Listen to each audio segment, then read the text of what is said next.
gives me. I keep the coat on and spring back the way I've come to the chemist's. The prescription is ready. Thanking the pharmacist, I push the paper bag of medication into my pocket and hurry back to my car, feeling stylish and foolishly happy. Along with my husband's pills, I clutch the secret about where I spent this afternoon to my chest. By the time I do finally arrive back at the causeway to the island, the spring tide, they happen twice a month, but this one is even fuller than usual, means the road's completely vanished.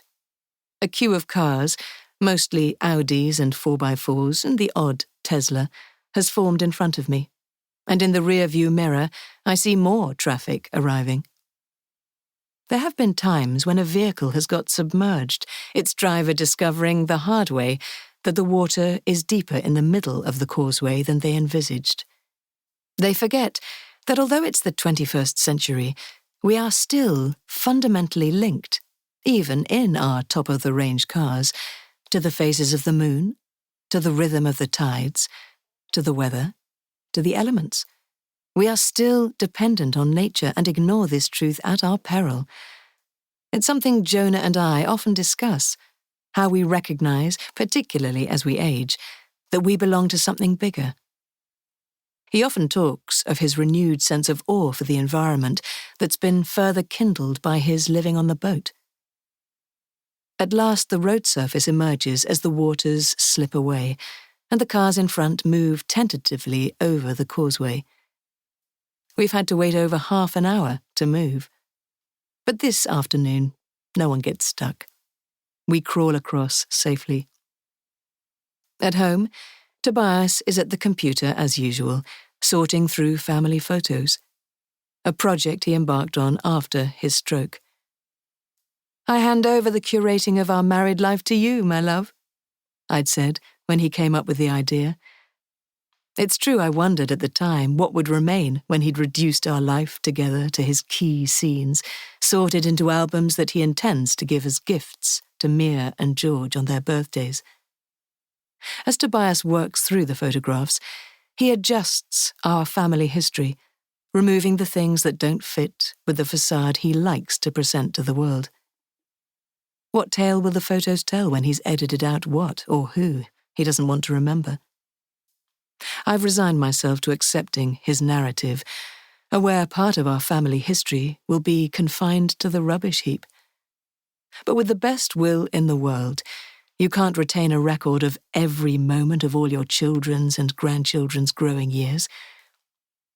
I have my own memories anyway, my own things that matter to me. I have diaries, drawings, cards made by the children when they were little or sent to me when they were older. I stand in the doorway and watch my husband before he notices me.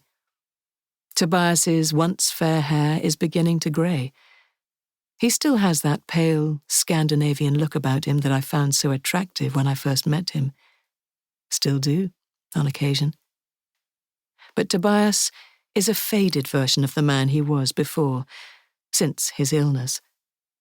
In addition to physio, he had to have speech therapy for months, joining an aphasic group where he learned to name things, the way Xavier, our baby grandson, was doing at the time. Tobias still often gets his words muddled. Some days he seems more diminished by the stroke, poor man, than on others. He's still tall, slender, good-looking, with his high cheekbones and prominent chin. But his hairline's receded at the front, and he needs a haircut at the back where the darker grey is curling into his collar. Cutting my husband's hair used to be something I took pride in. The fact it's got so long and unruly speaks of my recent preoccupation. I've been neglecting him. Leaning over his shoulder, I see he's reached a time 3 summers ago, when Mia had just moved up here with Xavier. Zav's 3 years old in the picture, wearing a yellow raincoat and 2 big wellies. He's holding a fishing net on a stick and grinning at the camera. "Where have you been?" Tobias talks to the screen. "Getting your medication. Then the tide was up." Tobias doesn't ask any more about my day.